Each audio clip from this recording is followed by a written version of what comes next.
Join me as I dive into the life of Carlo Acutis and see if I can uncover what makes him the first saint of the digital age. Carlo Acutis was just a teenager when he passed away, but his legacy is taking the world by storm. Born in 1991, Carlo grew up in a digital age, surrounded by computers, video games, and the internet. But what makes him unique is how he used these tools not just for fun, but to spread his faith and connect with others. The digital world can be a tough place for today's youth.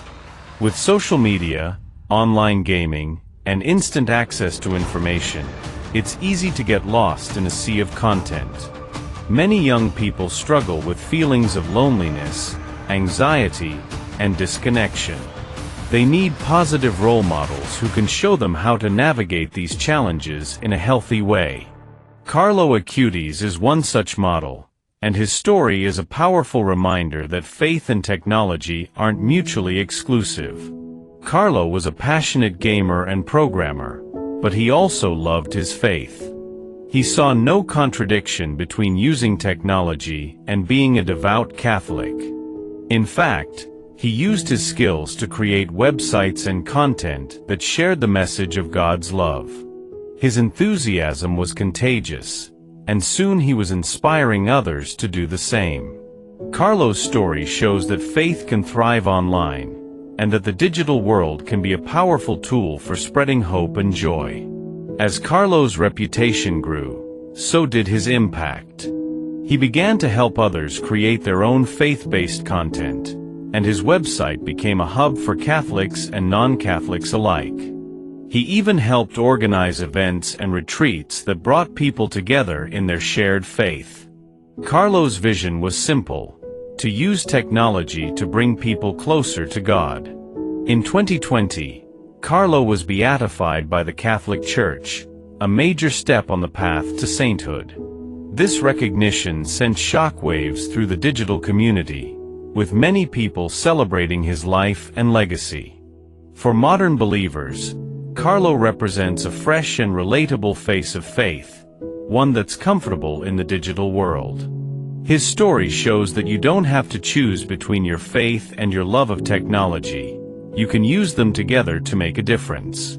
Carlo Acutis's contributions are a powerful reminder that faith can thrive in the digital age. He showed that technology can be a force for good, bringing people together and inspiring others to live out their faith. As we navigate our own digital lives, Carlo's legacy challenges us to think creatively about how we can use these tools to spread love, hope, and joy. So, what do you think about Carlo Acutis? Share your thoughts in the comments below. If you're interested in learning more about saints of the Church, be sure to like this video and subscribe to this channel for more videos like this. In the dawn of the internet age, when dial-up modems hummed and websites were clunky mosaics of text and images, a young boy in Milan, Italy, was using this new frontier to do something extraordinary. His name was Carlo Acutis, born on May 3, 1991, in London to Italian parents, Andrea Acutis and Antonia Solzano. Raised in the bustling, fashionable city of Milan, Carlo was not your typical teenager. While his peers were lost in Pokémon cards, PlayStation games, or the early chatter of MSN Messenger, Carlo was cataloging miracles, specifically Eucharistic miracles, on a website he built himself. His mission? To spread faith in the real presence of Christ in the Eucharist, earning him the nickname God's Influencer. This is not just the story of a devout boy, but a tale woven with intrigue, sudden tragedy, and unexplained phenomena that have captivated the world. Carlo Acutis, who died at the tender age of 15, is set to become the first millennial saint in April 2025, a testament to a life that bridged ancient faith with modern technology. But what mysteries surround his sudden illness and death? How did a teenager from Milan inspire miracles that defy medical explanation? And why does his story resonate so deeply with millions, especially in the United States, where true crime and tales of heroism grip the imagination. Carlo's early years were marked by an unusual spiritual depth. His family was nominally Catholic, attending Mass only for major occasions like baptisms or weddings. Yet, from as young as 3, Carlo showed an inexplicable attraction to faith. He would ask to visit churches, kneel before tabernacles, and collect flowers for statues of the Virgin Mary. His mother, Antonia, later recalled in interviews that she was bewildered by her son's devotion, admitting she had little religious knowledge herself at the time. "Carlo taught me to pray again," she said, describing how his faith rekindled her own. At age 7, Carlo requested to receive his first communion early, a rare exception granted after his pastor recognized his spiritual maturity. This moment was pivotal, as the Eucharist became the cornerstone of his life. He called it his highway to heaven, a phrase that would echo through his legacy. By 11, Carlo's passion for technology merged with his faith. Fascinated by computers, he taught himself coding, graphic design, and web development, skills far beyond his years. His website, documenting over 150 Eucharistic miracles from around the world, was not just a hobby but a mission to make faith accessible in the digital age. But Carlo's story is not without its shadows. In October 2006, at the height of his teenage years, a sudden and devastating illness struck, plunging his family into despair. His death, just days later, seemed to close the book on a promising life, until reports of miracles began to surface, healings that defied science and sparked questions. Was Carlo's death part of a divine plan? Did his prayers from a hospital bed unlock a spiritual legacy that continues to transform lives? This is the story of Carlo Acutis, the digital disciple, whose life and death weave a narrative of faith, mystery, and inspiration. As we unravel the enigma of his brief but impactful life, we'll explore how a boy with a computer and a rosary became a beacon for the modern church, challenging us to consider the power of faith in an age of skepticism. To understand Carlo Acutis, you must first see him as the world did, a lanky teenager with curly hair, a quick smile, and a wardrobe of jeans and sneakers. He loved soccer, played video games like Super Mario, and enjoyed making short films with his friends. In many ways, he was a typical millennial, growing up in Milan's affluent neighborhoods, attending Jesuit schools, and navigating the awkward joys of adolescence. But beneath this ordinary exterior burned an extraordinary soul, one that saw no divide between the digital world and the divine. Carlo's devotion to the Catholic faith was evident from childhood. By age 4, he was reciting the Rosary daily, a practice he continued throughout his life. His love for the Virgin Mary was profound. He often prayed at Marian shrines and credited her intercession for his spiritual growth. But the Eucharist was his anchor. He attended Mass every day, often biking across Milan to reach a church before school. "To always be united with Jesus, this is my life's program," he once wrote, a statement that defined his every action. His faith was not confined to pews or prayer. Carlo was a doer, a young man who saw Christ in the marginalized. In Milan, where wealth and poverty coexisted starkly, he sought out the homeless, using his allowance to buy them food, blankets, or hot drinks. He befriended immigrants and outcasts, listening to their stories and offering what help he could. Classmates recalled his kindness, noting how he defended peers who were bullied and shared his snacks with those who had none. His compassion was practical, rooted in the gospel call to love one's neighbor. Yet, it was Carlo's technological talents that set him apart. At 11, inspired by a documentary on Eucharistic miracles, events where the consecrated host reportedly bled or transformed, he decided to create a comprehensive online resource. These miracles, spanning centuries and continents, were often obscure, tucked away in church archives or local traditions. Carlo spent hours researching, translating, and designing a website that cataloged over 150 cases, from the miracle of Lanciano in Italy to the bleeding host of Santrum in Portugal. His goal was simple but ambitious: to rekindle belief in the real presence of Christ in the Eucharist, which he felt was waning in a secular world. The website, launched in 2002, was a marvel for its time. With clean graphics, detailed narratives, and historical context, it was both scholarly and accessible, available in multiple languages to reach a global audience. Carlo worked tirelessly, often late into the night, balancing school, sports, and his charitable activities. His mother, Antonia, described him as a perfectionist, frustrated when technical glitches delayed his work but joyful when sharing his findings with others. The site became a tool for catechesis, used by parishes, schools, and individuals worldwide, long before digital evangelization was a common term. Carlo's life was a seamless blend of faith and action, technology and tradition. He was a teenager who coded for God, prayed for the poor, and lived with a purpose that belied his youth. But in the autumn of 2006, a shadow fell over this vibrant life. A sudden illness, swift and merciless, would test his faith and change his story forever. As we move into the mystery of Carlo's final days, we begin to see the threads of a narrative that is as much about divine providence as it is about human courage. October 2006 began like any other month for Carlo Acutis. The 15-year-old was juggling school, soccer practice, and updates to his Eucharistic Miracles website. He was healthy, energetic, and full of plans, perhaps to expand his site, create new videos, or continue his work with Milan's poor. But in early October, a persistent fatigue set in, followed by a fever that wouldn't break. His parents, Andrea and Antonia, assumed it was a flu, common for the season.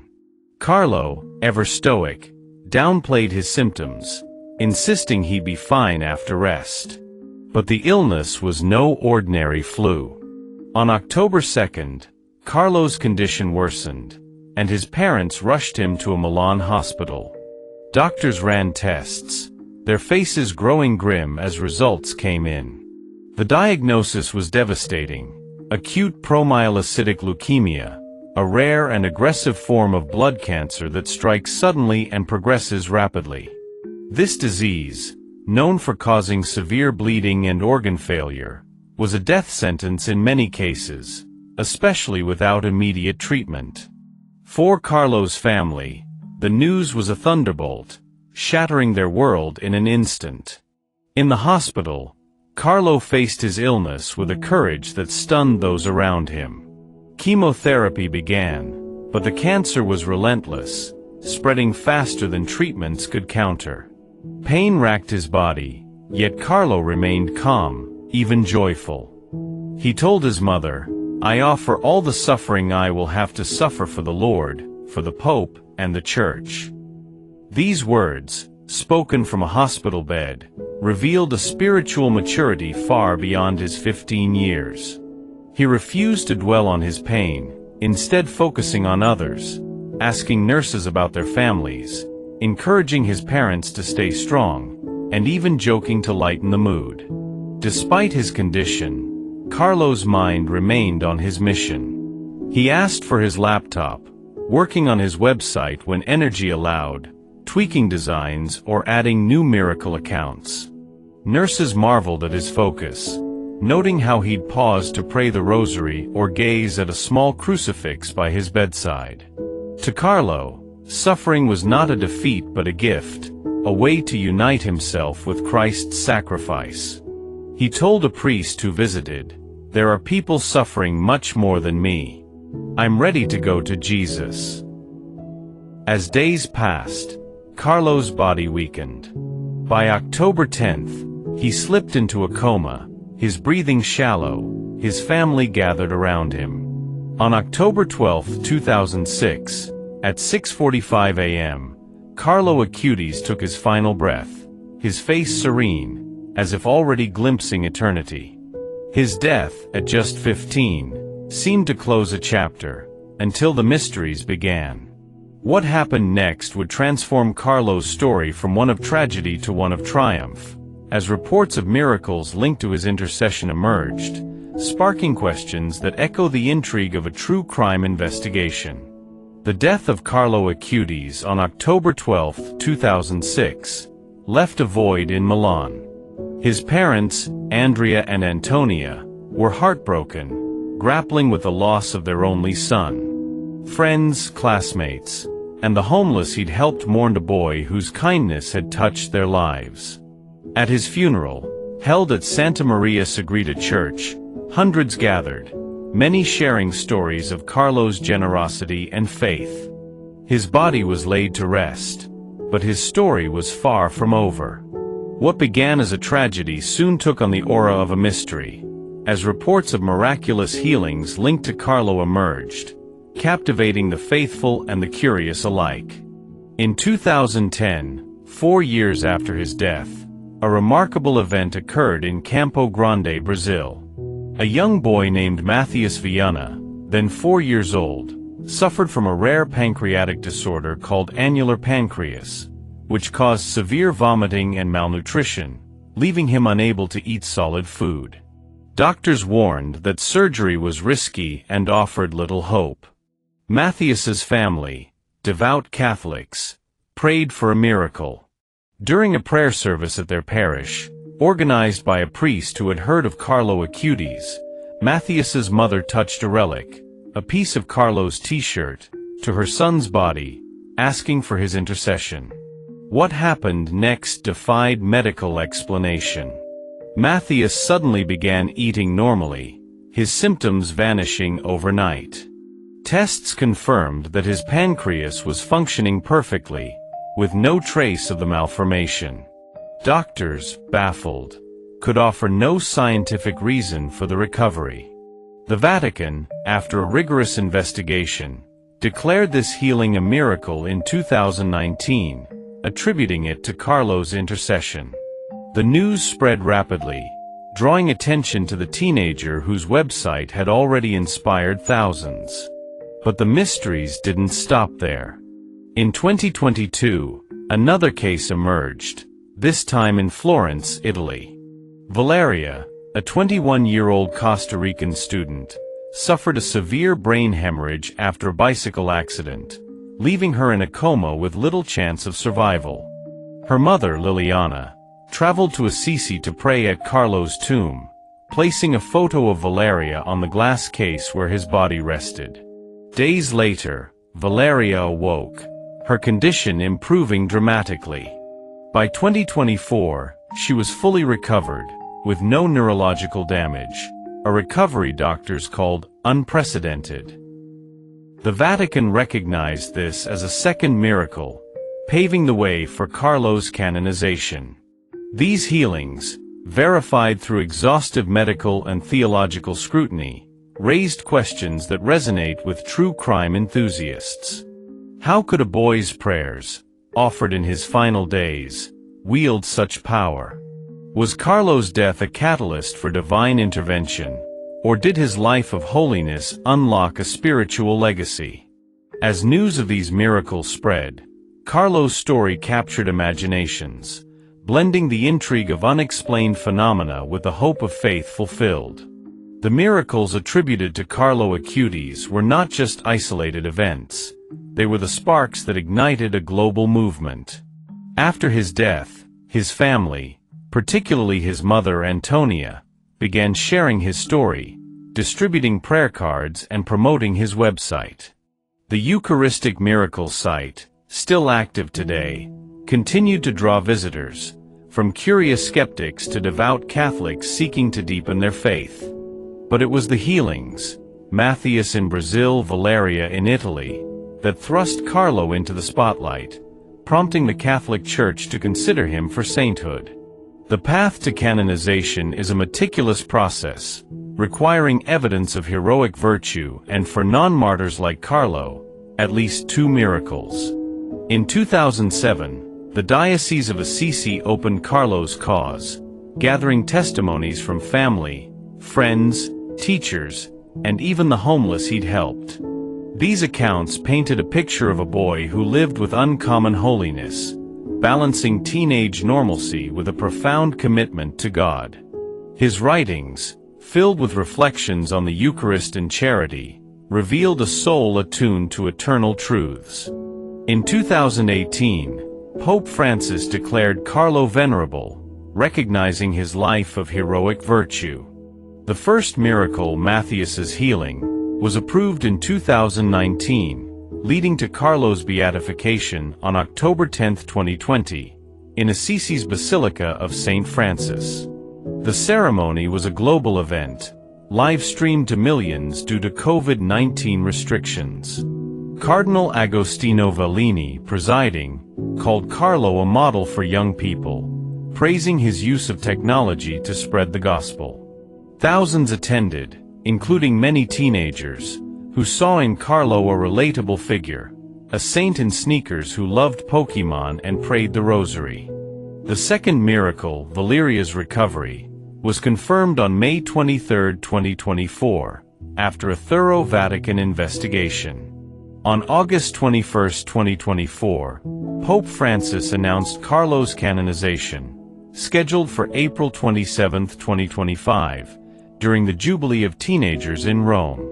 This event, expected to draw millions, will mark Carlo as the first millennial saint, a symbol of faith for a digital generation. His body, displayed in a glass tomb in Assisi's Santa Maria Maggiore Church, has become a pilgrimage site.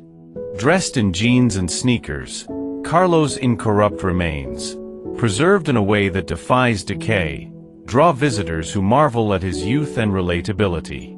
Carlo's journey to sainthood is more than a church process, it's a call to action. His shrine in Assisi, adorned with photos of his smiling face and relics like his t-shirt, invites pilgrims to reflect on their own lives. His story has inspired vocations, with young Catholics citing Carlo as a reason to pursue priesthood or religious life.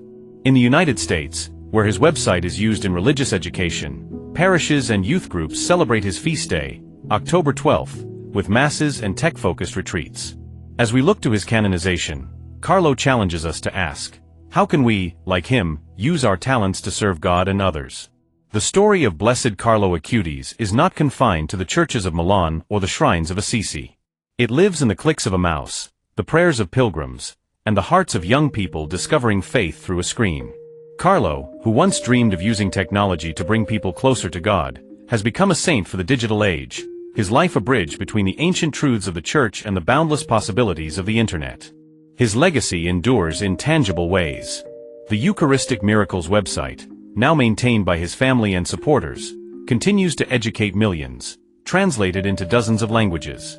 In classrooms and parishes across the United States, teachers use it to spark discussions about the real presence, while youth groups draw inspiration from Carlo's example of balancing faith with modern life.